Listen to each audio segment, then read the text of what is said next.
recording now, and I am recording. This presentation is being recorded, so you can also listen to it offline as well. So if you have to step out, just mark your place and you can catch back up quickly. But without further ado, I'll turn this over to Dr. Gupta. Well, James, it's entirely my pleasure to be here this afternoon and to join your group of members here. Delighted to be here. And what I'd like to do or share up front about this session is that I want this to be highly interactive. So as you're listening to my next slide, if you can just take a moment to perhaps communicate with James about your background, or are you listening to this webinar from a hiring manager's perspective, from a manager of a manufacturing facility, or are you a potential employee who's looking to enter the manufacturing sector? If you can just share a little bit about your background with James, that would be great, because then I can certainly make sure that I tailor my presentation to this audience. The second thing, as James already mentioned, was I want to make sure that unlike webinars where the speaker speaks for a long time and then you had some questions that were unanswered, I want to make sure that we take this time to answer any questions that you may have. So let me start off by talking about what do we mean by high tech, because what we hear often in the news, in other places, is the high-tech sector. And are the skills that we are talking about really unique only to the high-tech sector, or do they not apply to other industries? And when we talk about high-tech, what we really mean is that we are talking about industries where the proportion and usage of technology is high, is great, is intense. We are talking about industries where technology is a key driver of the success of that industry. That's not to say that other industries don't use technology, but what we are really referring to, for example, it could be aerospace, it could be biotechnology, it could be bioengineering, it could be data informatics, or the informatics industry, or healthcare informatics. We are talking about industries, sectors, companies where the use of technology is great. The next question that people often ask me is, well, all of these skills that you're talking about, does it mean that it's true only for the high-tech sector and not for other industries? And certainly that's not the implication by any means. What we are really saying here is that the skills that I'm going to talk about are in high demand in these high-tech sectors, but equally important, the high-tech sector survival and the potential for an employee in such a sector to succeed will be diminished without these skills. This may or may not be the case with other industries or non-high-tech industries, but it's very much relevant for high-tech industries. In other words, if you are seeking a career in a high-tech industry, or if you're running a company, an organization in the high-tech sector, then these skills are crucial for survival and for sustainability. So what I'd like to do in this webinar is to bring together 4 pieces that I think are crucial for both individuals, for employees, as well as organizations to think about when we say, how can I be successful in the manufacturing industry or in the high-tech sector? These 4 elements are equally applicable whether you're an individual or you're an organization. And the challenge is that when we listen to the media or when we read articles, often what they may do is to talk about one piece without really integrating and interrelating these 4 pieces. So let me briefly touch on these 4 pieces.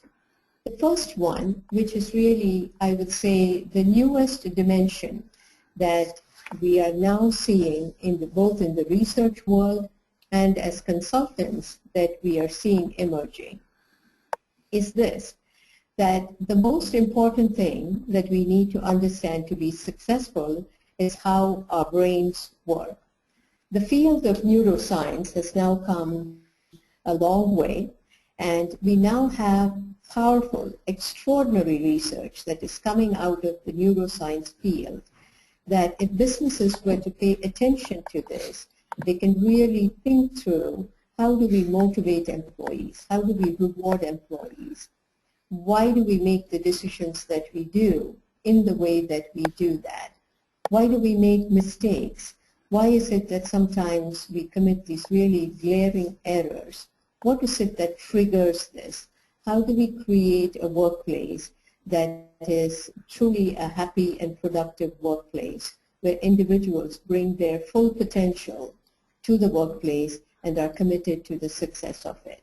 These questions and many others, once upon a time, used to be only within the managerial context, where we simply talked about as frameworks, as leadership principles, this is what you can do. But the beauty now is we now have scientific evidence that we can bring into play as we talk about running successful organizations or building our own successful career path. We can learn from neuroscience. So that's the first one about brain, about our brains, and I'll talk about that further. The second piece is people skills, people talent, ability to interface with people from diverse cultures, ability to work in teams, ability to communicate successfully, abilities to really understand how to motivate others and how to influence others. Often what we see, particularly in the Western world, is that we often try to develop influence using our title. Many managers, many leaders, so for example, whether it's the CEO or the COO, we say, okay, this is a person with a powerful title, so I better listen up, right? But what we are really seeing now in the workforce and the best practices is how do we influence people? And this influence can be applied at all levels within the organization. So for example, if you are an employee in a high-tech sector and your title may not be that powerful or it may not be at the top of the hierarchy, you still have an amazing opportunity to be an individual of influence, and these are the people that often go up the corporate ladder. So we'll talk a little bit about that. The third dimension that is crucial when we are talking about the high-tech sector is the technology piece. And when we talk about the technology piece, our definition of technology has itself now become a term with no boundaries.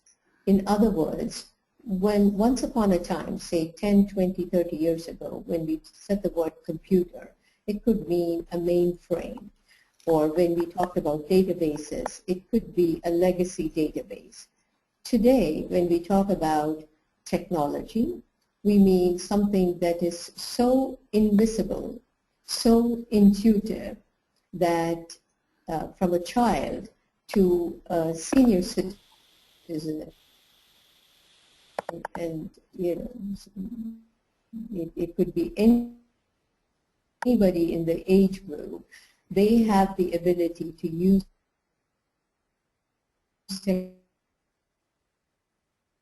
technology. Because see, when you're sitting in a plane, or we see kids using iPad or the iPhone, and it comes so naturally to them. So the definition of technology is now anything that is unobtrusive and highly intuitive. So imagine the range of things that falls under this umbrella to focus on is the future, right? So everybody has some sense about this is what we are heading toward when we talk about the future. Here are maybe some broad trends. But the challenge in organizations, to really zoom in on trends that can affect us as organizations. And if you look back and you see the play of history, what is very obvious is that it's not that these trends or these insights were available only to one or two people or one or two organizations. Often we call this as insights. It's right under our nose. It's just that we are not trained to see that. And I want to touch on that because that's a very important thing, an important skill both for individuals. I'll take just a few minutes to see if you have any questions before I go further.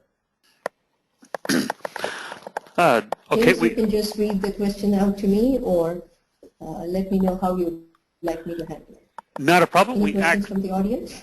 We actually do have a couple of questions. We have a nice mixture today of folks that are looking as manufacturing engineering candidates, want to improve their career, and we do have a couple of managers. And one of the questions that we have regards the how the brain works question on the initial four pieces that you had touched on, and when you on how management and that can create a better work, how they can create a better workforce or a workplace.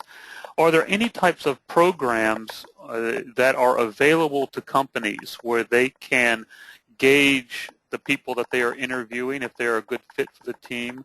And then also, are there any studies that show how you can create a work environment that's engaging?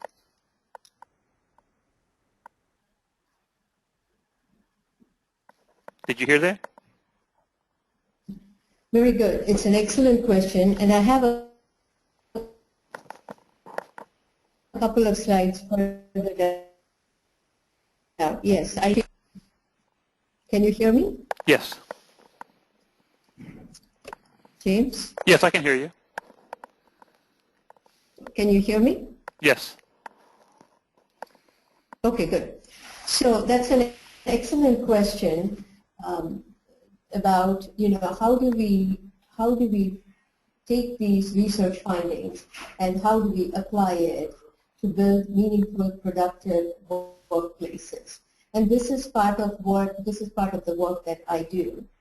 It's not like a simple questionnaire that somebody fills out. The key is to truly understand where your organization now is currently in terms of its culture to tap into the talent potential that you have. So the work begins by truly first listening to leaders, influencers, as we call them. These may be individuals with a brand title or without. And by looking into that, then we come up with specific ideas. Let me just touch on one because I don't want to skip this question. It's a very important one.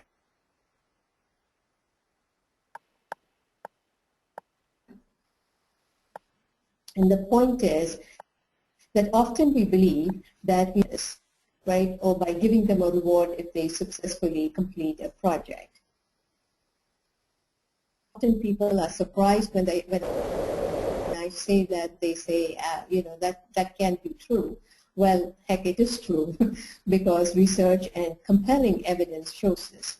Rewards of this kind, where we pay people a bonus or some X amount of dollars, works well for what we call projects or tasks that are less on the heuristic scale. That means it doesn't require too much intuition, it doesn't require too much problem solving, critical thinking. A case in point could be that we pay somebody who works in a warehouse and we tell them that if you can stack 100 boxes, you get a bonus of X dollars. People in tasks such as those are highly motivated by a bonus. When you look at people who bring their intuitive skills, problem solving, what we call a complex skill set to the workplace,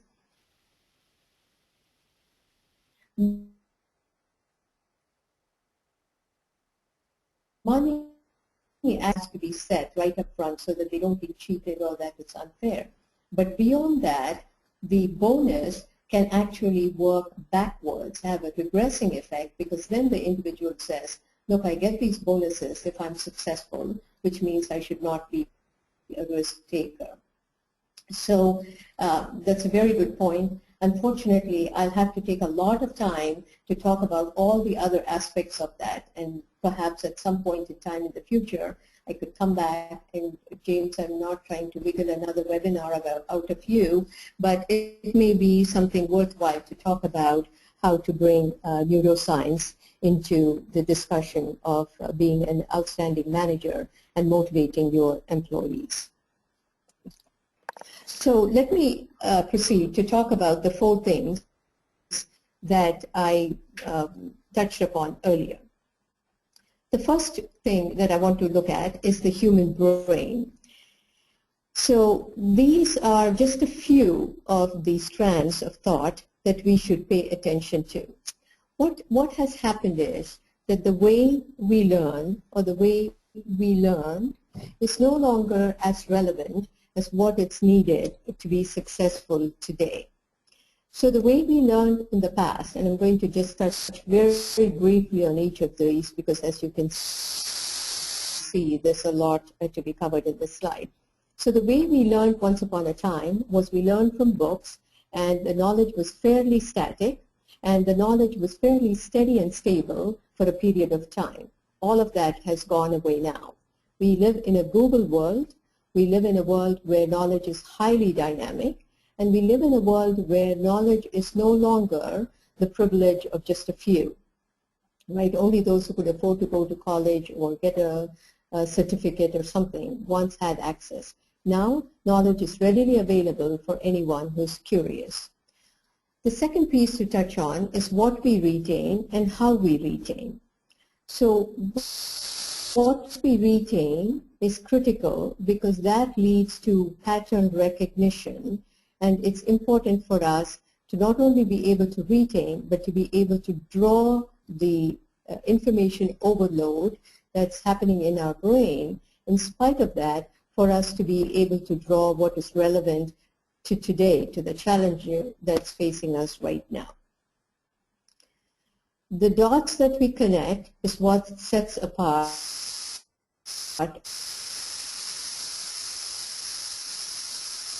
our product. Pattern recognition is crucially important, and I'll touch upon in a future slide how we do this pattern recognition in effective ways. How do we continue to build that?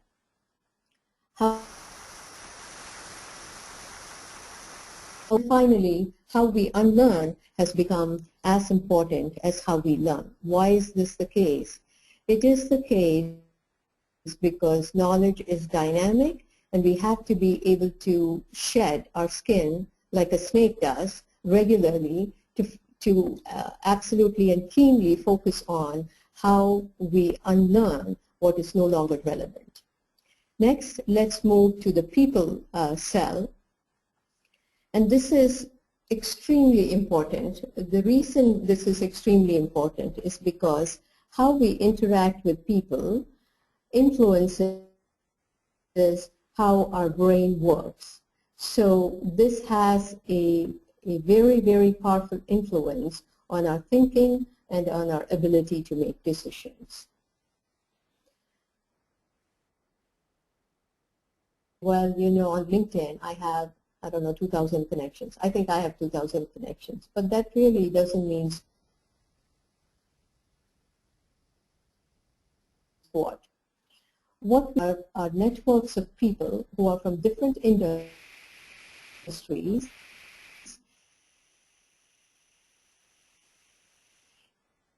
in recognition that I spoke about earlier. The art of influencing others is a big shift that we are seeing happening in the world of leadership. So what we once used to say are the traits that a leader must have. One of the traits that is being hotly debated is how can leaders create influencers within the organization. That's not to be sneaky or malicious or anything, but what what we want to do is to have people who have a positive influence, who are critical thinkers, regardless of their title, be able to influence and build organizations at different levels. And of course, you all have heard about the importance of working with diverse groups. And now we have compelling evidence that when an organization is diverse, when its teams are diverse, the performance, the profit margin of organizations that have diverse teams is estimated to be 14% higher than those that don't. So it's no longer, oh, this is a nice thing to do, this is what society expects us to do, but now we are able to see the link between diverse thinking, and it's not just about ethnicity or gender, but diverse ideas, how do we promote that, and the impact on the bottom line. And I think I touched on the other two, how we lead and how we see patterns. So I'm going to move to the technology piece. So what we see when we talk about the technology piece is this.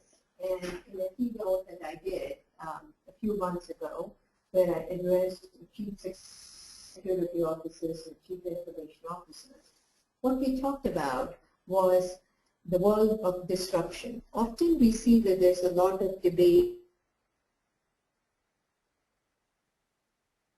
and discussion about innovation. But what you as managers and what you as potential employees in a high-tech sector is the two things. One, the risk of being disrupted. What we are now seeing is a young breed of entrepreneurs who are coming with really traditional models of doing business. Just a simple case in point could be Uber, right? What they have done around the country is a prime example. You can look at Airbnb, which now has more residential properties than I believe it was Hyatt and Westin combined. Now, take a moment to think about that model. Without building a single facility, without investing $1 in infrastructure, a technology company is giving a run for the money of these two giant leaders in the hotel industry. So what we need to pay attention to is what are the risks that my industry, my way of doing business can get wiped out. And it takes just maybe 2 to 3 years to completely wipe out an industry. Encyclopedia is a very good example of what happened to the world. I know some of you may be very young, you may not even know what an encyclopedia used to look like, but for the rest of us, we can have a piece to think about. The second way to approach innovation is to look actively how you can be the one that disrupts your industry. And again, this can provide huge profit margins. The second thing is if you are buying technology or using technology, what we want to look at is new ways to be intuitive and to be integrated in order to address not just your internal problems or operations, but to serve your customers. Those are the virtues that customers are looking for. Let's move to the final block, which is the future, how we pay attention, what we pay attention to, how we associate, and how we think. So as I shared with you, when we talk about the future and when we talk about trends and when we say, wow, this caught me completely off guard, the reason for that is many of us are not truly paying attention to what needs to be paid attention to. And why is that? There are several reasons, and I'll touch on a couple of them in the future slides. But what is in high demand today is our attention and our attention span. And what we pay attention to and how we pay attention is truly the two dimensions that intersect to give us that creativity moment. But what we see today in the world in which we live is that our attention has really become the property of companies, of organizations, of marketers, right? They're repeatedly pulling us to draw our attention to something or the other.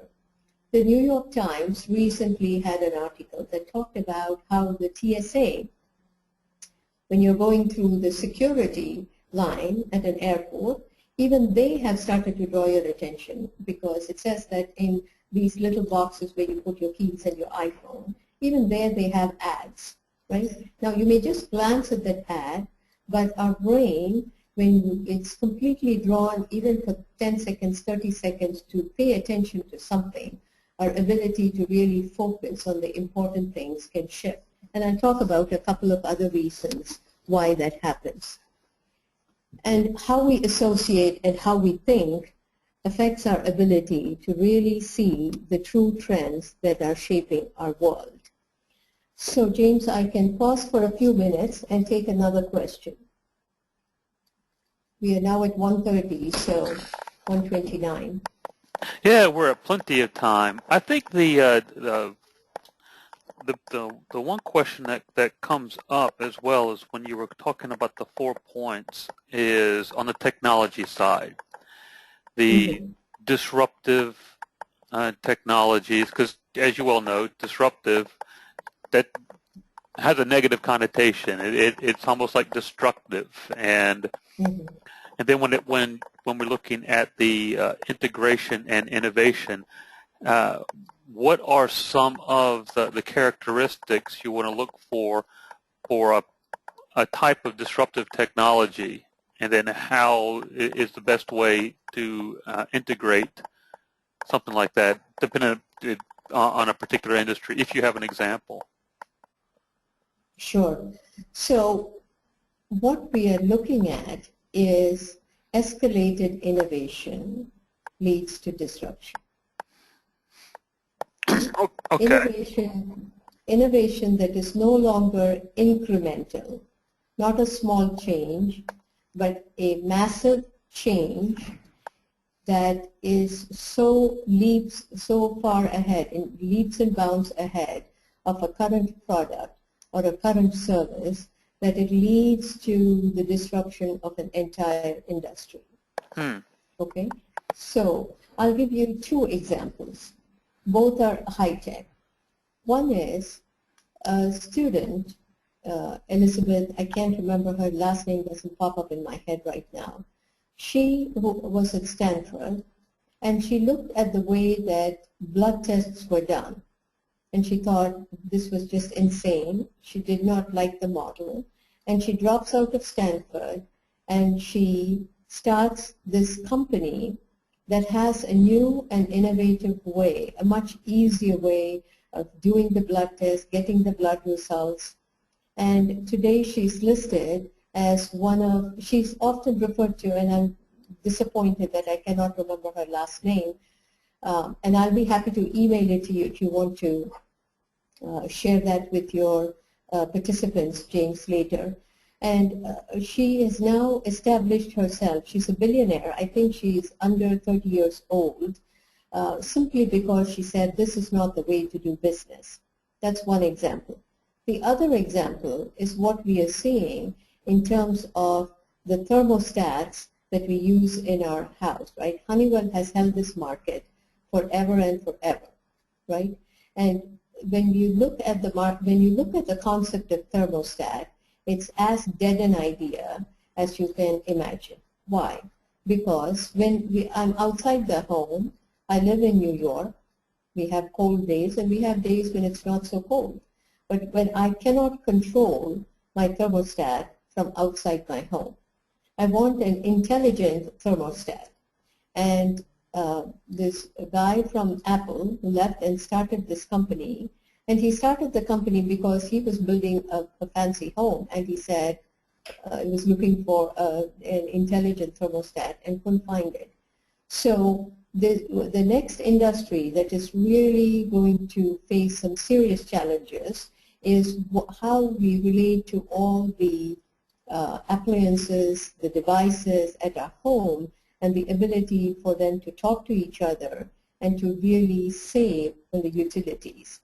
The earlier two examples I gave, Airbnb, Uber, are also very good examples of what is happening in disruption.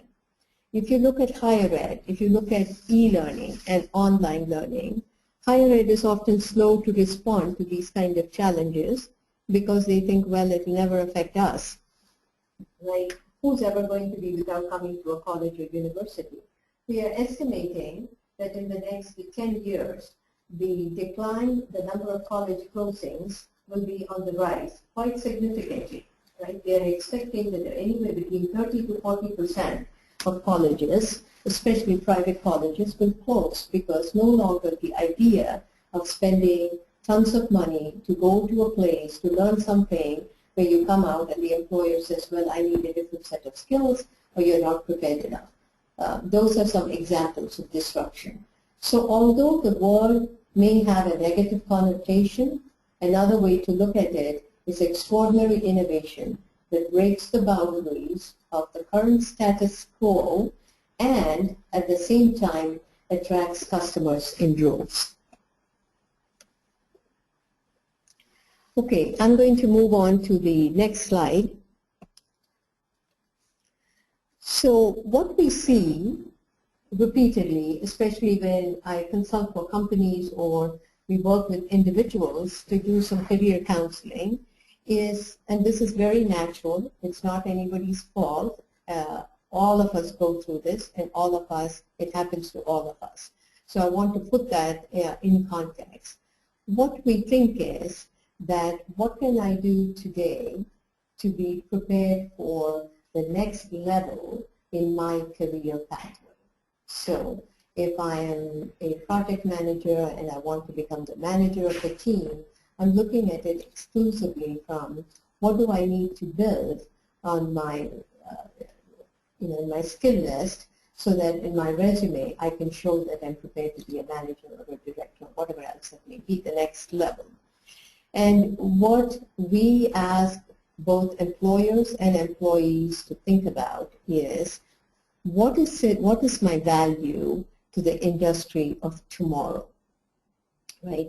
Not to what is my value for the next position in my career pathway, but the industries that are emerging, and if they were to hire, what value am I bringing to that? So a very good example that a colleague of mine gave was ask yourself if a Silicon Valley entrepreneur would be interested in your profile.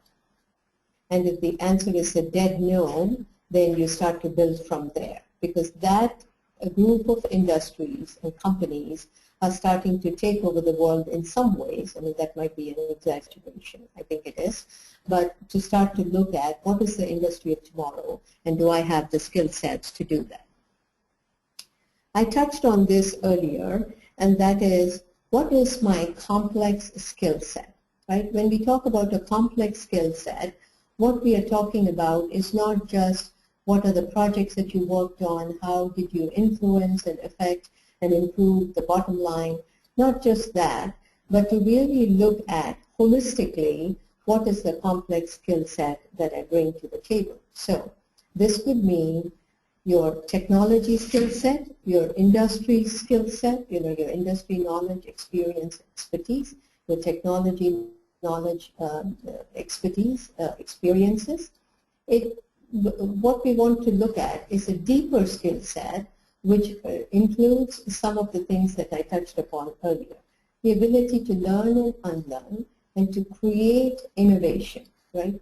What have you innovated that has the potential? And we are not talking about patents or any of that. We are simply saying take a look at the innovation angle that you have, the entrepreneurial angle that you have, the ability to work with diverse populations. So when people say, I'm very good at problem solving, we need to have examples of problem solving, critical thinking, learning, unlearning, pattern recognition, right? Those are the skill sets that come under a complex skill set. This is an important question. Actually, this is a table with four different parameters and cells. We won't have the time to go into that. So I picked one of that, and that is, what do I know that I don't know? So very quickly, what do I know that I know? That's good. That never gets us into too much trouble.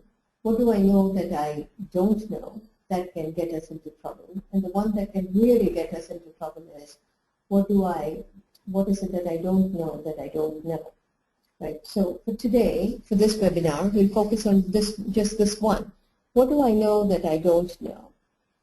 And if you have a good, clear understanding, and this will take some work, you really have to sit down in a quiet place and really think through this carefully, because it's very difficult. A couple of things will surface to the top of your brain immediately. You say, oh yeah, I need to learn that program or this or that. But you need to do a deeper dive to answer that.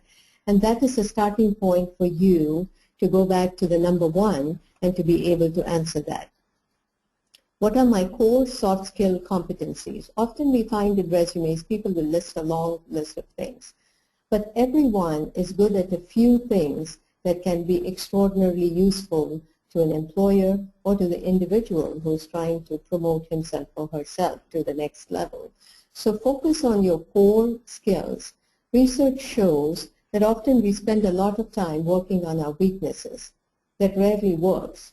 What we need to focus on is how can we complement our strengths so that we bring a bigger portfolio to the table. What is my ability to cross over to other industries? This is a critical question for employees who are looking to be successful in the future. If you look, for example, only within the manufacturing sector, you may miss some golden opportunities that await you in other sectors that may not be looking for a technologist, but they are looking for people with certain core competencies that can be very helpful to other sectors. And I think in the coming years, we will see more of that. I think this is an extraordinarily important question. Where is my cultural fit? Often we look at a job and we say, wow, this is a great job, and I'm going to go join this company. And sometimes we end up being as miserable as we possibly can be. So it's crucial to really understand what is the type of organization where you really thrive and go only, be a part only of those kind of organizations. And lastly, all of these questions are very important. This is an equally important question. Am I a generalist or a specialist, and why? And a generalist should look to see, can I become a specialist in some area and do a deep dive? So for example, my PhD is in industrial engineering, and I have an MBA, and I have a master's in mathematics. So when I looked at this portfolio, I intuitively gravitated towards situations, problems, careers, where I could work with people, the challenges that they were facing. I was intuitively drawn to organizations that needed help to grow or to look at their cultural fit or to improve, enhance the motivation of their employees. I was intuitively drawn to these kinds of problems. So in some ways, I'm a generalist because I have an engineering background and I have a business background and I've taught in business schools. So I have that, but I'm also a specialist when it comes to organizational culture, leadership issues, bringing neuroscience and brain research to solve business problems. So I have worked hard to be a generalist in some ways, but also a specialist in others. So let's talk a little bit about, I think a little behind, so I'm going to go through this slide fairly quickly. So all of that is well and good, the questions that I asked in the previous slide, but how can I change my thinking in order to really prepare for the future? Because without changing our thinking, or at least understanding our thinking and our worldview, we may continue to miss some great opportunities. So what brain research is showing us is this, that there is the illusion that all of us encounter. It's not just a few people. And those who break out of it because they are now paying deeper attention to what they are seeing and how they are seeing it and what are the conclusions that they are drawing from it. All of us suffer from what we call the illusion of seeing it all. And by that we mean, so for example, if I present you with a piece of data, or if I show you a video, or if I make a presentation, you will leave with the assumption that I have a good understanding of this. Our brain tricks us into believing that we have seen it all. We have not. Far from it. The second is what we call hindsight bias. Knowing what happened alters our perception of why it happened. So the human brain has a very compelling need to associate a reason with everything that happens in our lives, in the communities that we live in. We have to find that reason. It's just natural for our human brain. And so we assume that this is the reason why something happened, and because of that, it can lead to further confusion in our lives, or it can lead to a propagation of poor decision making, and this is called the hindsight bias.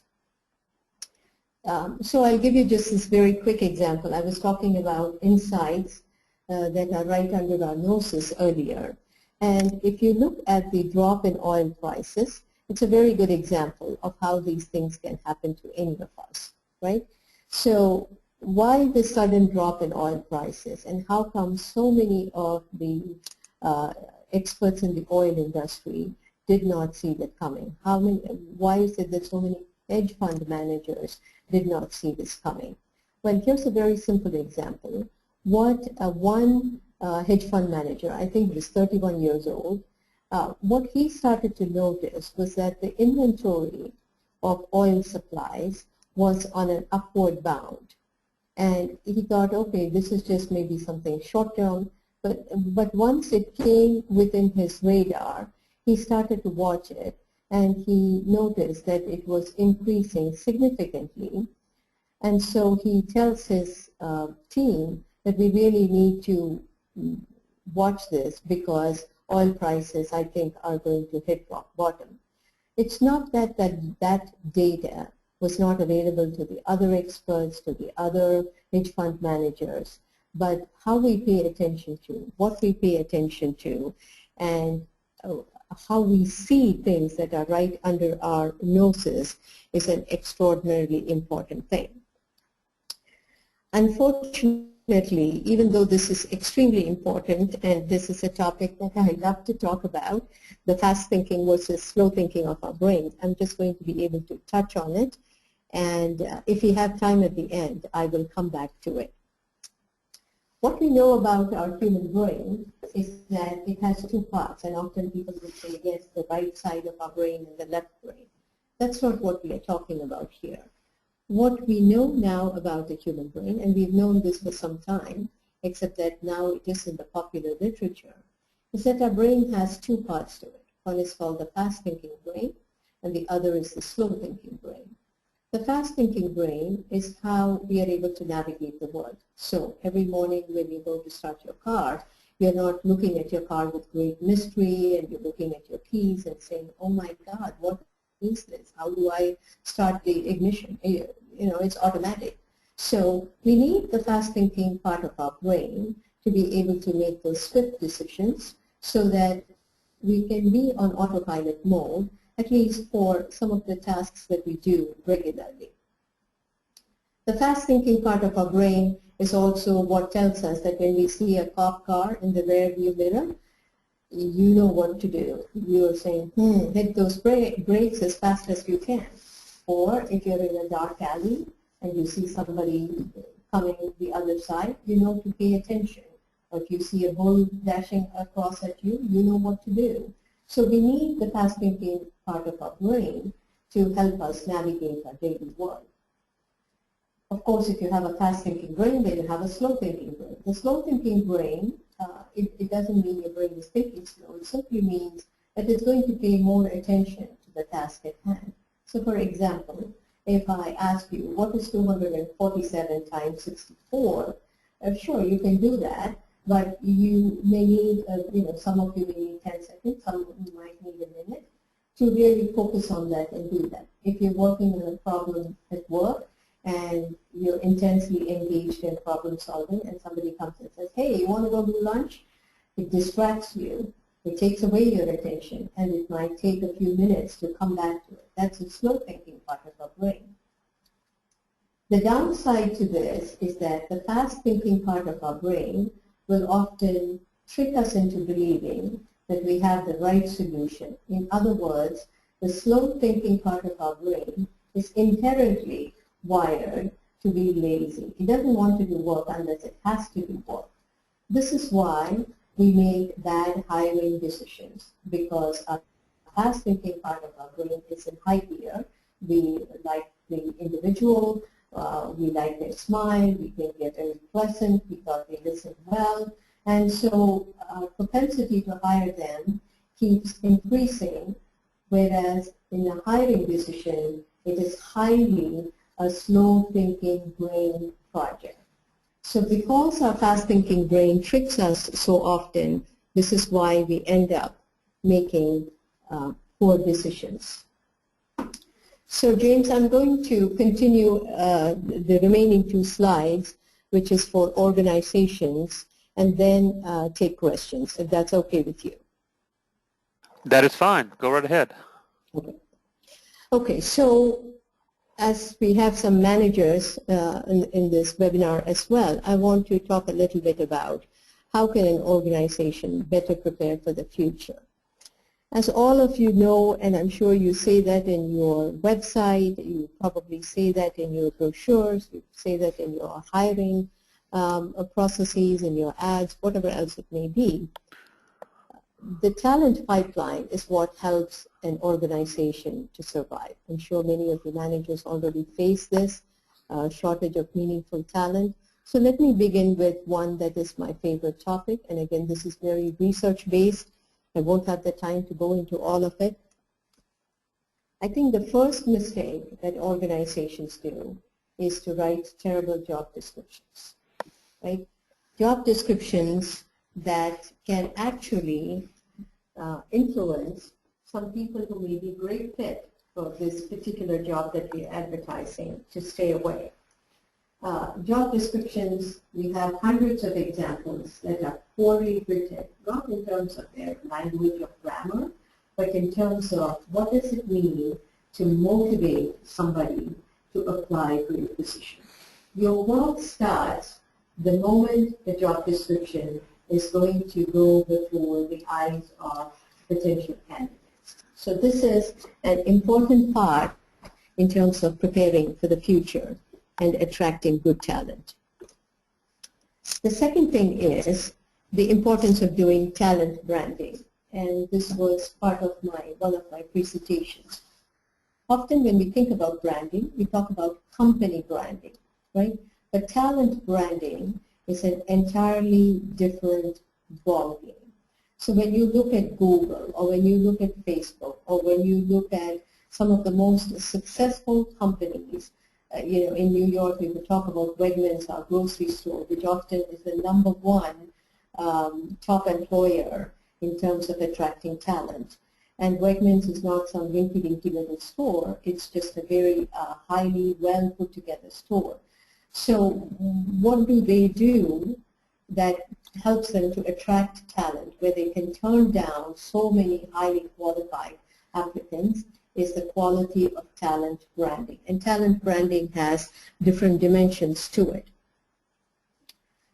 When we hire because we are in pain often, and we want that person to come in and to be able to do everything that today's job demands, right? And we want them to be Superman or Superwoman, right? So you see the job description, the skill set getting longer and longer. This is difficult to do, but it will be well worth your time if you split the job, at least in your mind. 75% of the job that this person has to do, has to take away my pain points of today, the burden of today, where that position is unfilled or not filled with a qualified candidate. But give yourself some mental room to fill the remaining part of that job description with what do you think your company will need next year, 2 years down the road. I understand this can be challenging, especially for HR managers, or they don't want to go there, but you have to compel them to go there. You will see, if you can do this, that the quality of the candidate that you're bringing in will be remarkably better than what you hire if you say, I need somebody to fill this position today.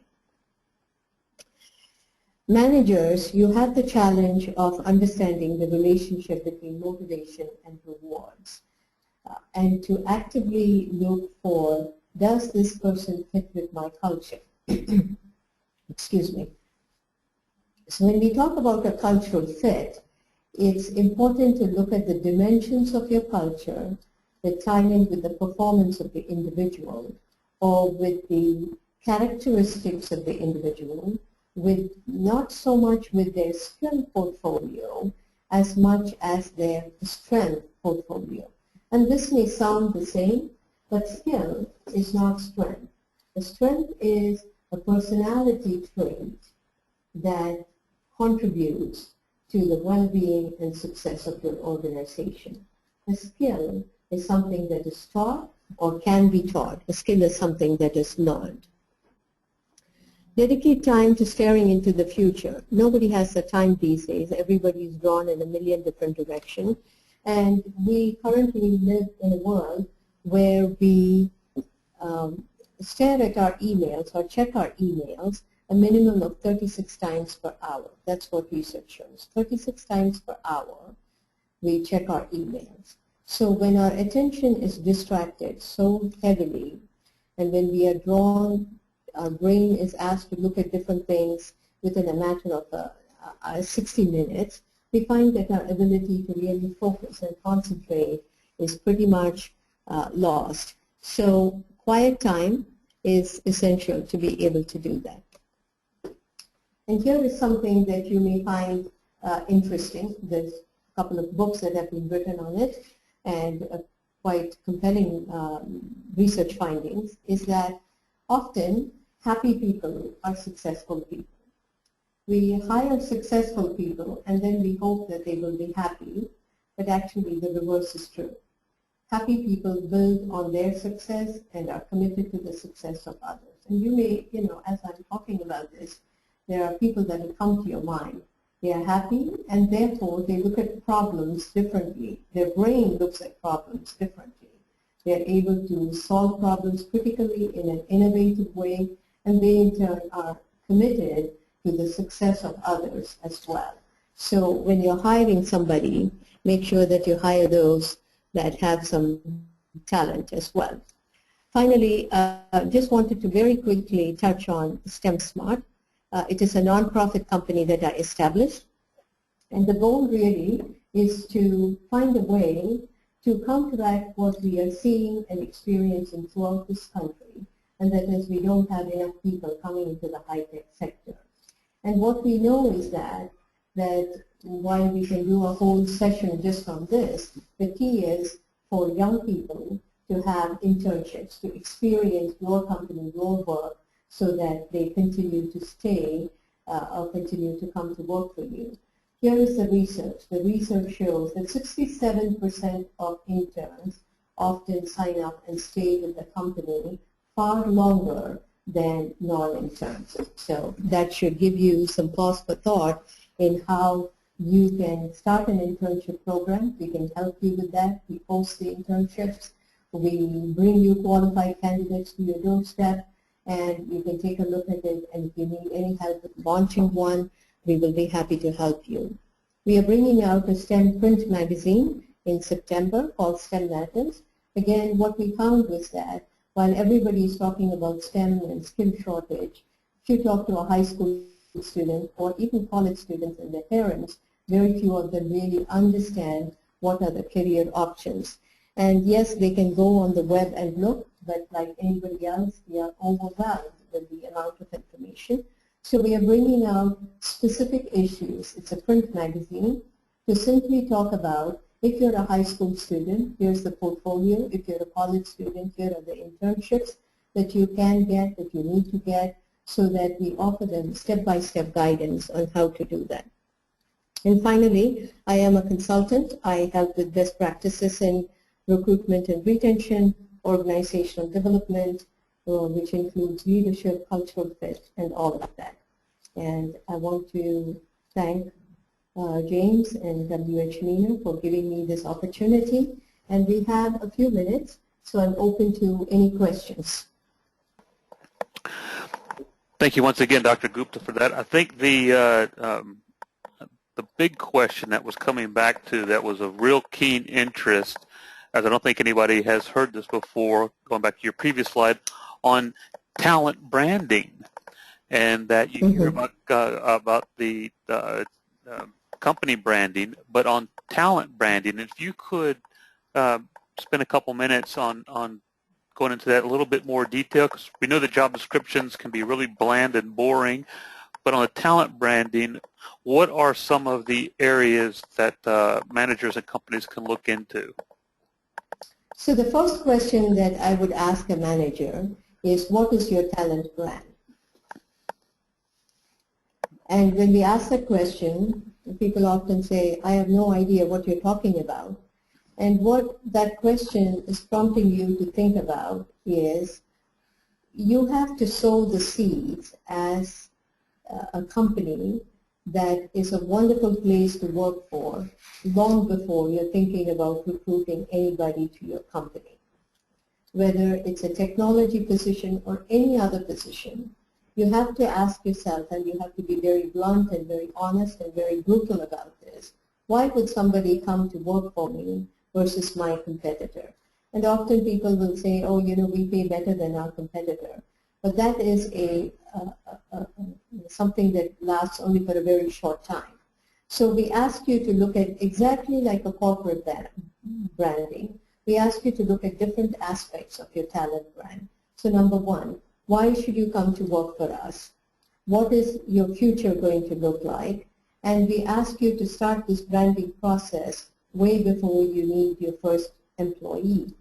So what we know is that, from neuroscience again, we know that the more they hear about you, the more likely they are to gravitate toward applying for a position in your company. If they've never heard about you, right, then they think, well, I don't know who this company is and I really don't want to apply. So start the marketing and the branding piece, exactly like you would with a company brand, a product brand. Start the marketing and branding piece well ahead of time. Continue the courtship for a longer duration, and then you can nail the piece before the person comes for the interview and during the interview process. I cannot tell you how many candidates have said, you know, I went to this company and the interview process itself was just, you know, they assumed that I was desperate to fill that position. And actually the candidate also has choices, and so we need to look at that and say, what are we doing at every step in the cycle that we can contribute to the branding? So there's a figure with a number of steps, 8 to 10 steps, that talks about the talent brand, and each of those 8 to 10 steps you have to address in order to build your brand. That is great stuff. Unfortunately, we are at the 1 hour mark. It is now 2 o'clock, and we have quite a few other questions. What I will do, I will send those on to Dr. Gupta, and hopefully she can send responses back, and I'll make sure that those questions that we did not get a chance to get to, you will get answers for. As well, this has been recorded, so it will be up on our website in a couple of days, and those that were able to participate will be getting a copy quickly, so you can certainly go back on other points, because there was a lot to take in. Once again, I just want to thank Dr. Uma Gupta for taking the time to speak with us. And yes, I am going to take her up on future webinars with us. So stay tuned. With that, I'm James Kemper, WH Meaner and Associates. I want to thank you very much for attending, and we'll talk to you later. Thank you.